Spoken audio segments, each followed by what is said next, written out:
My sister, who has always acted like something was seriously wrong with her, told me straight up that I should just end myself. And the worst part is, my mom was right there encouraging her, like it was totally normal. So I did what any scared person would do. I tried to sneak out of the house without anyone noticing. But of course my mom caught me before I could even reach the door and did everything in her power to stop me from leaving when I told her I wanted to move out for college and finally live my life.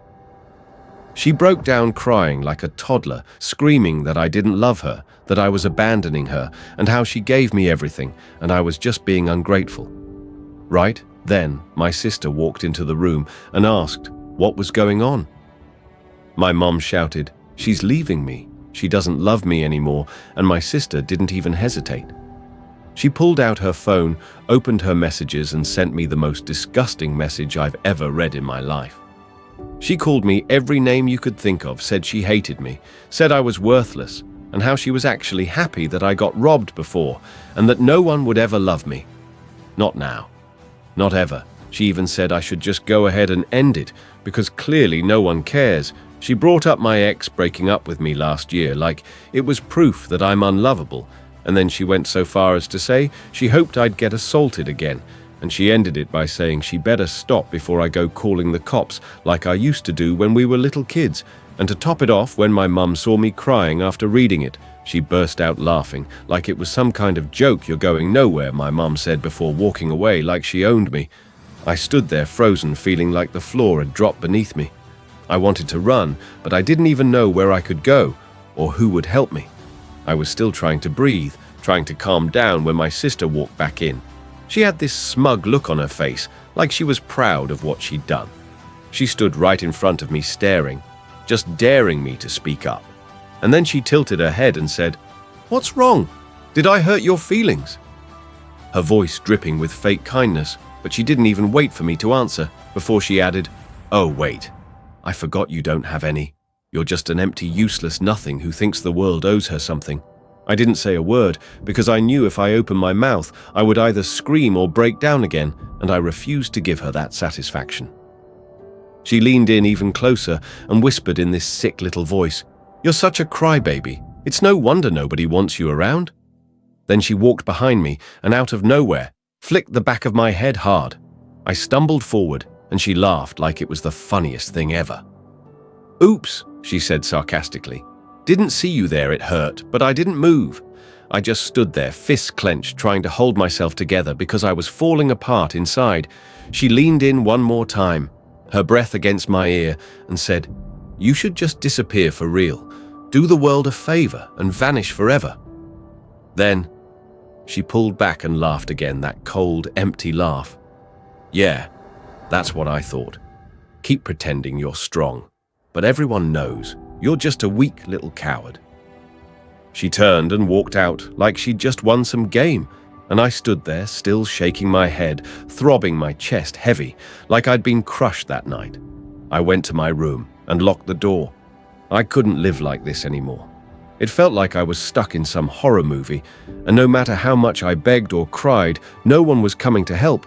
I sat on my bed, staring at the wall, trying to think of what to do, how to get away from this madness. I knew I couldn't just walk out the front door, they'd never let me. I needed a plan, and I needed to be smart about it.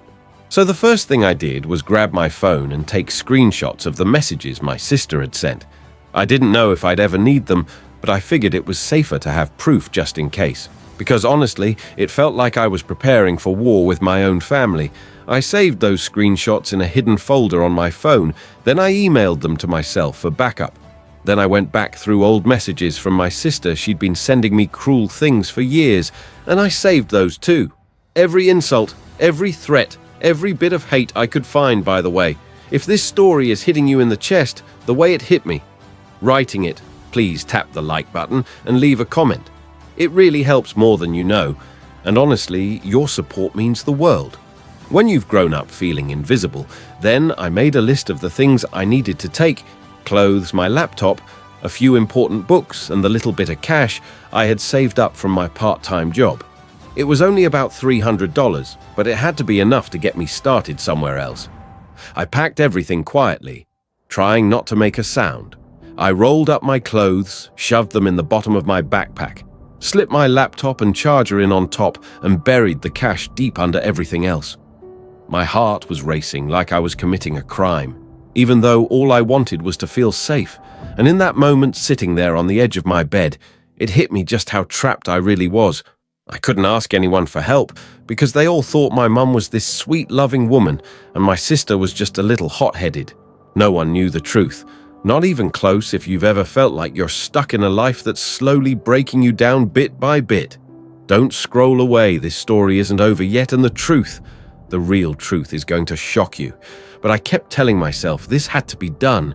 I could not live in this house, pretending everything was fine while dying inside as I zipped my bag shut.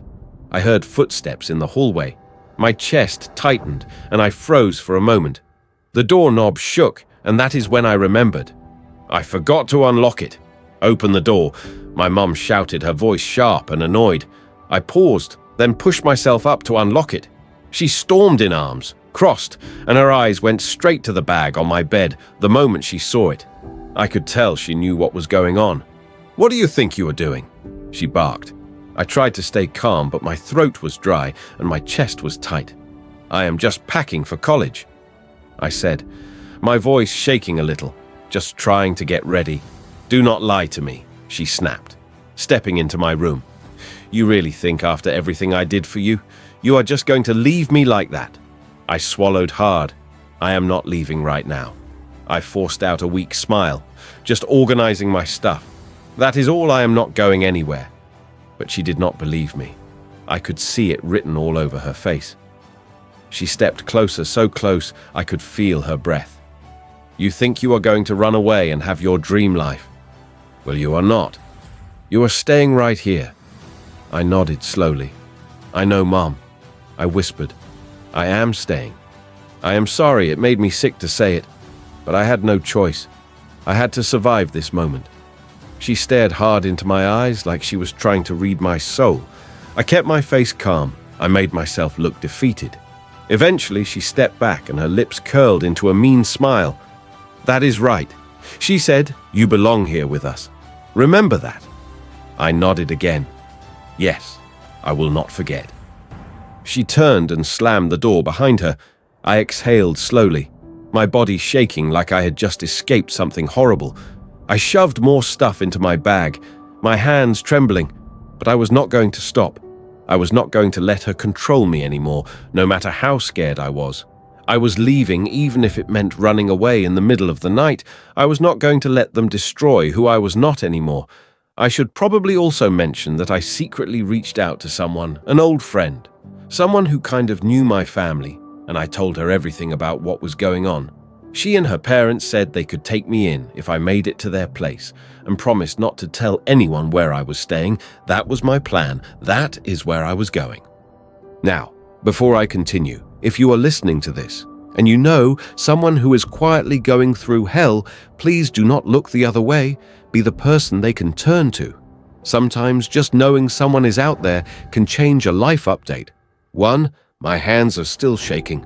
I made it to a domestic violence shelter, and I am terrified the family who said they would help backed out. They said my mom was too dangerous, and they were scared of what she might do if she found out I was there. It really hurt, because I thought I could trust them. They live so far from us. I do not know how my mum would have even found out, but they did not want to take the risk. I left that night in a rush. She saw me heading for the door and threw a vase at me, screamed awful things, threatened my life. I left without even brushing my hair. I did not even shower. I looked horrible and smelled even worse. Update 2. I am at the ER now getting the medicine I need. The shelter is helping me pay for it. I feel embarrassed because I look like I rolled out of bed, but I had to escape. There was no time. The shelter is actually nice for the first time in forever. I feel safe. I am not being screamed at or scared to fall asleep. The only thing is, they only let you stay for 30 days, and after that you have to find a new place to go. Thankfully, I have a job interview coming up. I just do not know how I am supposed to figure out everything alone. If you are still with me and listening this far, thank you for not scrolling away. Maybe someone out there needed to hear this. Maybe you did, or someone you know. Please stay strong, and do not let anyone make you feel like you are less than human. I think I am just going to be honest at the interview and tell them I need this job because I am staying at a shelter. The job is at a cinema, and that actually sounds really nice. My friend and her parents also changed their minds and said I could stay with them after the 30 days are up. If I need a place, I just have to be able to get there myself. Update 3. It has been almost 3 years since I posted that first time asking for help, and today, out of nowhere, those old posts just popped into my head. I read them, and I felt this huge wave of emotion, like I wanted to reach through time and hug that scared version of me. I forgot how bad it was back then. And honestly, I also want to hug all of you who helped me. I really did listen to your advice. I wrote it down and used it, and it saved me. So now, here it is, the final update to my story. And it is a happy one. The shelter I ended up in was very new and really nice. The staff told me how crowded the other local shelter was, so I got very lucky that I arrived when I did. After my first day there, I felt like I could finally breathe. I was one of 7 women, and we all had our own rooms and bathrooms. The others were older than me, and they gave me advice about life. They even helped with makeup for job interviews. We followed a schedule and took turns cooking, and we started to bond. The staff was amazing too. They talked to me about everything and made me feel human again. I felt safe for the first time in forever. The security at the shelter was really good. Oh, and I almost forgot, a church group came by and brought us quilts they made by hand, and I still have mine. I take care of it, and sometimes I hold it and remember how far I have come. It means a lot to me. We had both group and private therapy, and that really helped too.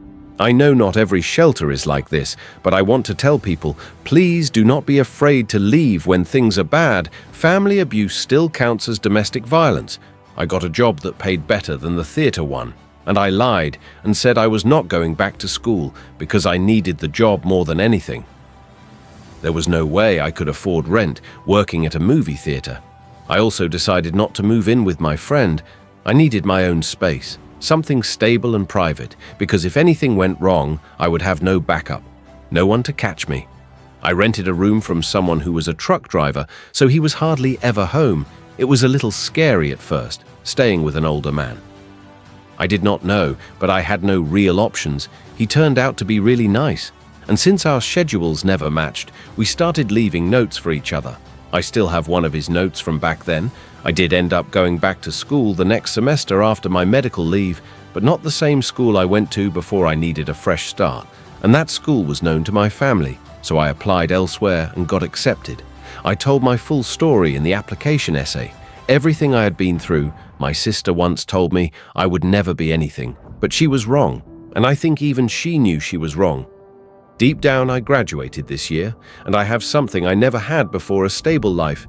Even though I am a few years older than I planned, it does not matter to me anymore. I needed the time to heal, and that was more important. I just got engaged to a wonderful man, and his family is incredible. They always tell me I am part of their family.